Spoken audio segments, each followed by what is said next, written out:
Welcome back to Gloucester. It is nearly the end of November. We've had a week of bad flooding. I'm just doing a quick dog walk on the way to pick up the kids, and as you can see, the field is looking pretty soggy. There's a lake where there isn't normally a lake. Come on, Stella. Anyway, I'm walking into the fog. Not sure how far I'll get with. Oh my god, it's getting really soggy underfoot here. I'll keep walking in the hope that I don't end up sinking. Right, what have I got to say today? First thing I'm going to start with, listening to the radio this morning, the BBC Radio 4 had a doctor, got to think of the name now, Nathalie McDermott, and she was 38, and she was a infectious disease doctor. I think she'd been publicised during COVID 2020. Anyway, she went on to contract COVID and is now suffering from long COVID, and I just found it quite interesting on the radio because a lot of the long COVID side effects, if that's the right word, a lot of the symptoms are very similar to what I get with my cerebellum stroke. Ooh, getting a bit waterlogged here. I can feel it coming through my sketches again. I should learn and get some different footwear. Anyway, yeah. So that was interesting. She also mentioned about the post-virus problems that people have with Epstein-Barr virus, and that's something I experienced when I was 15. I was in bed for about a month with glandular fever, as it's called, and I had a blood test this morning, and the nurse was asking, do I faint? I said, well, no, but you know, the one time when I was 15 and I had glandular fever, the doctor came to the house and took my blood, and my mum said it looked like the life was draining out of me. So I suffered with fatigue all my life. Fatigue. I was teaching and I'd be ill every winter. I basically just burnt out virtually every 12 months, and the doctor saying that, you know, they know about post-viral infection and some of the symptoms, and I would go on to say that, you know, the long COVID is just as bad as the Epstein-Barr virus, and when you combine the two, it's really bad. I can only say that the one medication I am glad I'm taking, because I put that down to me surviving COVID in 2020, is the Clopidogrel, which it's getting a bit waterlogged around here. I've got to turn around. Oh god, it's getting really waterlogged. Oh my god, I got wet socks. Oh, that is not nice. I hate wet socks. Anyway, yeah, the Clopidogrel I take to stop the blood from clotting, and I honestly think that got me out of bed when I was feeling really rough with COVID, sort of end of April, May of 2020, and that and aspirin was combating the effects of the COVID in my mind. Anyway, I just thought it was interesting that doctors have contracted long COVID, and I'm hoping that they actually can instigate some kind of research into, how the viruses are affecting people's brains, because in my mind the effects of my stroke are definitely parallel with what people are reporting from long COVIDs, dizziness, fatigue, brain fog, balance issues, debilitating fatigue. And I don't know what's been happening to me over the last 2 or 3 years, but certainly I think the domino effect of one thing leading to another is taking its toll on me. The Epstein-Barr virus plagued me with fatigue all my life. I wouldn't be surprised if that led to the inflammation. I think perhaps too much drinking when I was in my 30s, well, in my 20s and early 30s, led to problems with the inflammation around my body, causing the dissection of the artery with an injury. I don't know whether it was whiplash or something else happening with my neck. I know I somersaulted and landed on my head, and the stroke then happened about 8 weeks later. I think it was all down to too much stress, dealing with all of it. So anyway, let's hope that this doctor can find a recovery. I'm certainly on that mission myself, and I can only report that the only thing I've changed in the last week since I last posted something is the time I take the blood pressure tablets. I had problems with my heart rate going down to 40 beats per minute, and one doctor said could be dehydration that was causing that. So I've looked at the side effects listed on the drugs that I take, and it turns out that yes, they're listing dehydration as one of the issues. So what I'm trying to do now is actually play around with the time that I take. Stella, this way. Stella, go on. It's muddy by here, move on. Yeah, I'm taking the drugs. So I've moved the blood pressure drugs from the evening to the morning. And, first couple of days I'm actually feeling like it's made a difference. I'm not feeling as drowsy. Because I was getting to the point where I felt like I was going into a coma after eating food. I was starting to think that, my organs were literally giving up. The side effects of those blood pressure tablets does mention renal failure. And that just sparked a bit of interest in my mind, because my father had heart attacks, been a smoker all his life. He went on then to have TIAs, which is the kind of like transitory stroke. It's where a mini stroke happens. Doesn't get to the scale of a full-blown one, but it certainly is a stroke. And then his kidney started packing up. When he finally passed away, he was in his late 80s. I think he was coming on for 87. And I can remember him having issues which the doctors took 2 years to say it was his kidneys. Well, I think my ADHD pattern recognition had said it was his kidneys 2 years before they did. So, I'm beginning to trust my instincts more. I'm feeling like, the only reason I'm here is because I treated myself for stroke. Doctors hadn't. And I'm thinking maybe my dad had been here if he'd trusted me more than what they'd said. Because I thought he was having kidney issues. Anyway,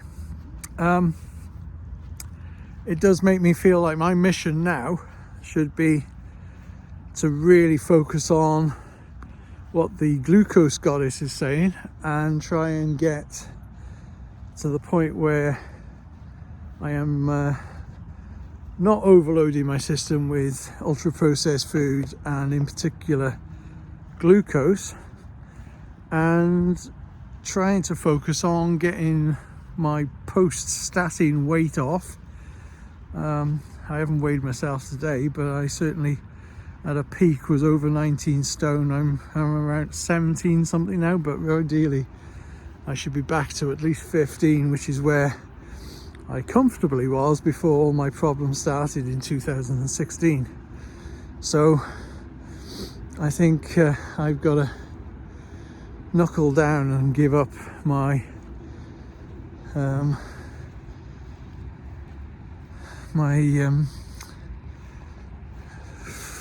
my failing where I have things like millionaire's shortbread when I'm getting a coffee. So I'm going to try and knuckle down and just eat very, very clean, because the blood pressure dropping or the pulse dropping, that worried me.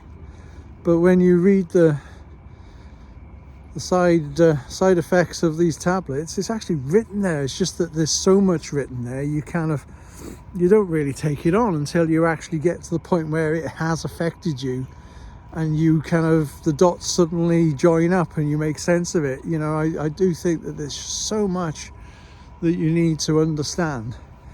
The glucose goddess is the only one that's really, I think, put it into a context where it makes sense. Stella, this way. So I gotta remember to bring the gimbal and the selfie stick, because I know I'm holding this too close to me. So anyway,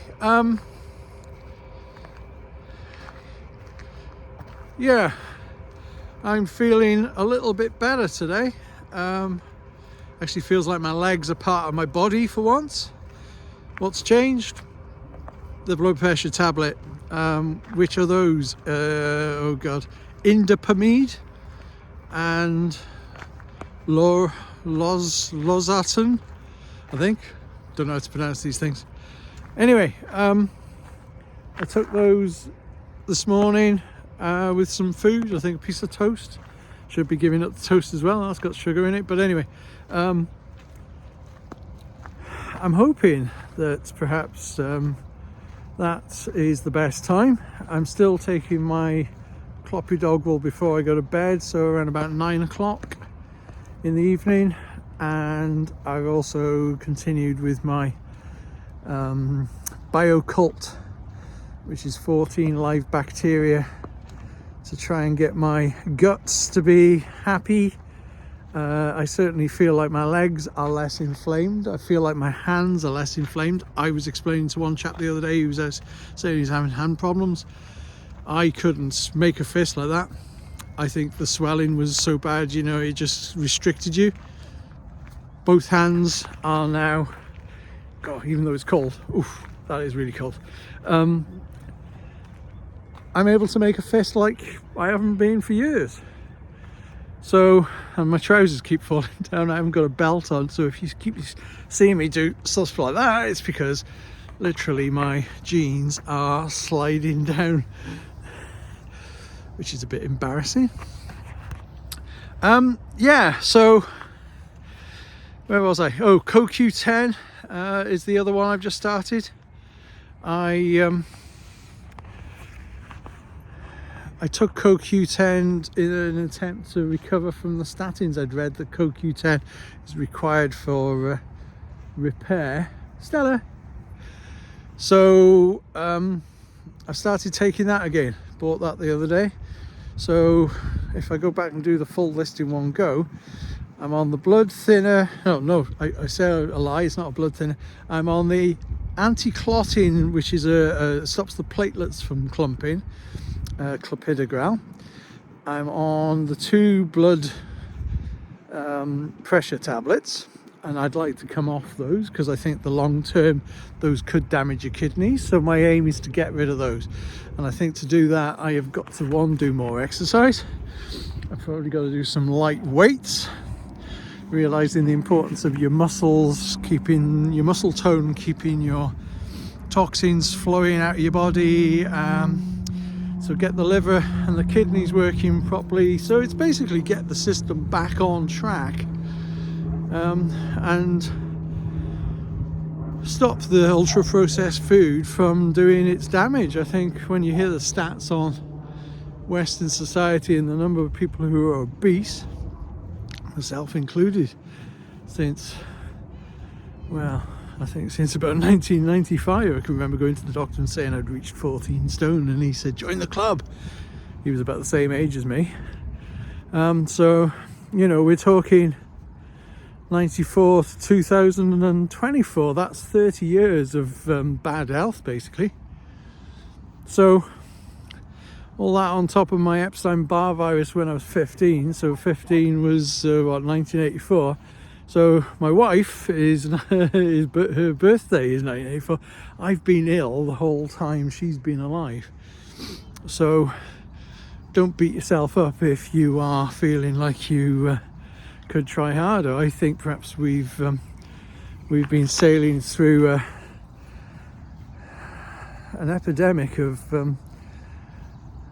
food-induced bad health. So anyway, I'm feeling optimistic. Despite 30 years of bad health, I'm feeling like maybe if I can just get things to balance out a bit more, that I can at least not die in my 60s.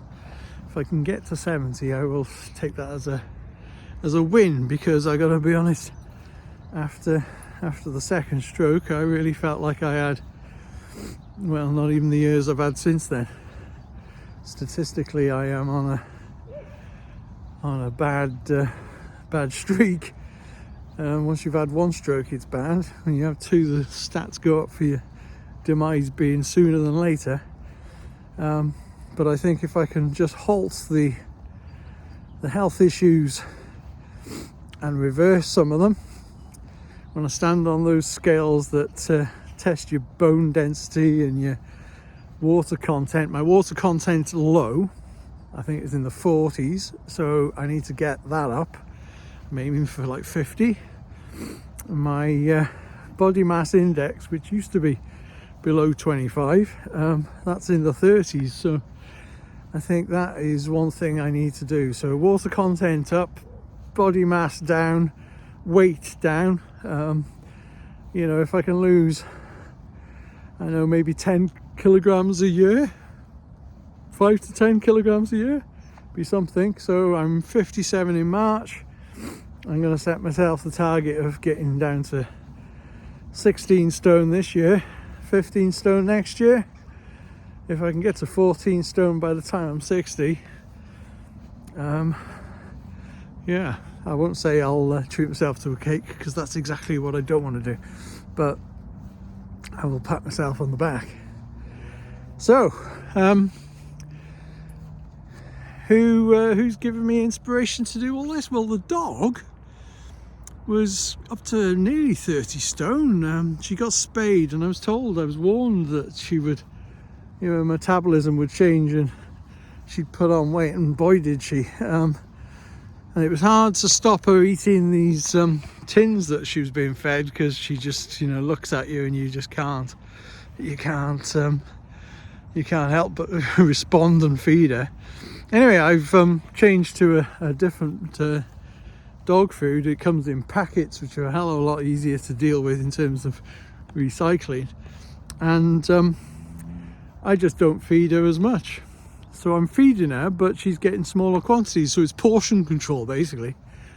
And it's an inspiration looking at the fact that the dog looks healthier, she's running around more, she looks like she should do for a 5-year-old dog.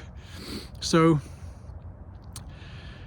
there is the inspiration that it can be done. And that's in the space of a couple of months for Stella. I think I've only bought about maybe 3 or 4 boxes of these pouches instead of the tins. So it's been quite a turnaround. So I know I managed to achieve some success in December where I was eating Greek yogurt, chia seeds and cranberries or blueberries. I think I need to just be stricter and stick with it, and yeah, abstain completely from any chocolate unless it's 70 plus cocoa content, and let's see what can be done, because there's nothing worse than being in your 50s and your scales are telling you your body age is 80, thinking it feels like it's 80. It's not good. Anyway, looks like this fog has lasted all day, because it was here this morning down in Gloucester when I took the kids to school, and I drove home with the fog lights on and went up the hill to 165 meters above sea level where we live, and that was okay. It was clearer. So here we are back down at Gloucester, and it's looking pretty foggy again. I don't know where Stella's off to. You can see her disappear in the distance. Stella, come here. We're going this way. Good girl. Good girl. I think it's funny. Stella's got a couple of shorts on Instagram or YouTube, and she has like 550 views in a day, and not surprisingly I get about 2 if that per week. Anyway, as I said, this is more to do with me wanting a record of what I've been through, in the hope that somebody can say, yeah, actually, if you take these drugs at this time and you do this and that, and you know, it will be manageable for you to live the healthiest life you can. I can't run, my balance is off, the fatigue hits me too quick, and as much as I'd like to cycle a lot on my mountain bike, that really is in better weather. I suffer in this weather. My hand is absolutely frozen holding the phone. Got to wear some gloves.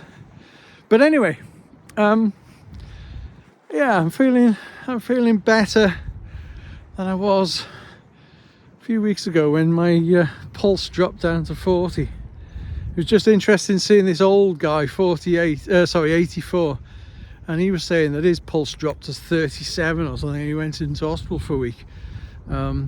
They did tests on him but couldn't find anything particularly wrong, and I said to him, do you drink water? And he's pretty much like myself, guilty of not drinking enough. So I passed on the information that the doctor had told me, where you should be drinking 2.5 to 3 litres per day if you're feeling POTS symptoms, which is where your head goes all lightheaded because there's not getting enough blood when you stand up. Your heart just doesn't pump. Well, your heart isn't performing properly because it's a muscle, and if you haven't got enough water and your electrolytes aren't working, you know, the whole system just collapses. So the water is the essential thing. Enough food, enough sleep. You know, the 5 pillars of health, as Graham would say up in the men's shed. Stella, over here, come on, don't go so far away, come back, come here. Good girl, yes, good listening, Stella, good listening, yes. Hey, oh, what you done? You slobbered all over me and yourself. It's all over your nose. Oh, mucky dog. I haven't got any tissues too. She's gone into zoomy mode now.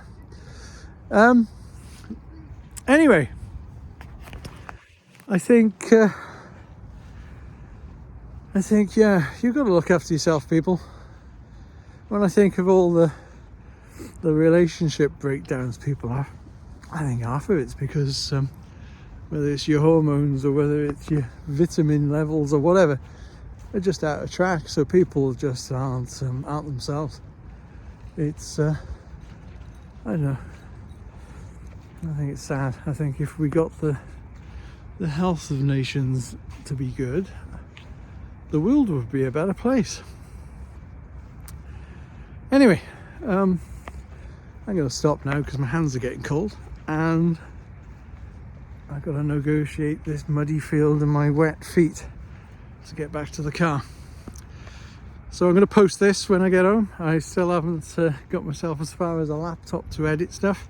That has to be my goal in the next month. I've covered my ear up today. I had a Turkish barber who did one of those cotton wool light jobs to get rid of hair on my ear, and I think he got a bit too vigorous with the flammable liquid, and it's burnt my ear. So I'm not going to show you my ear. It's just sore as hell.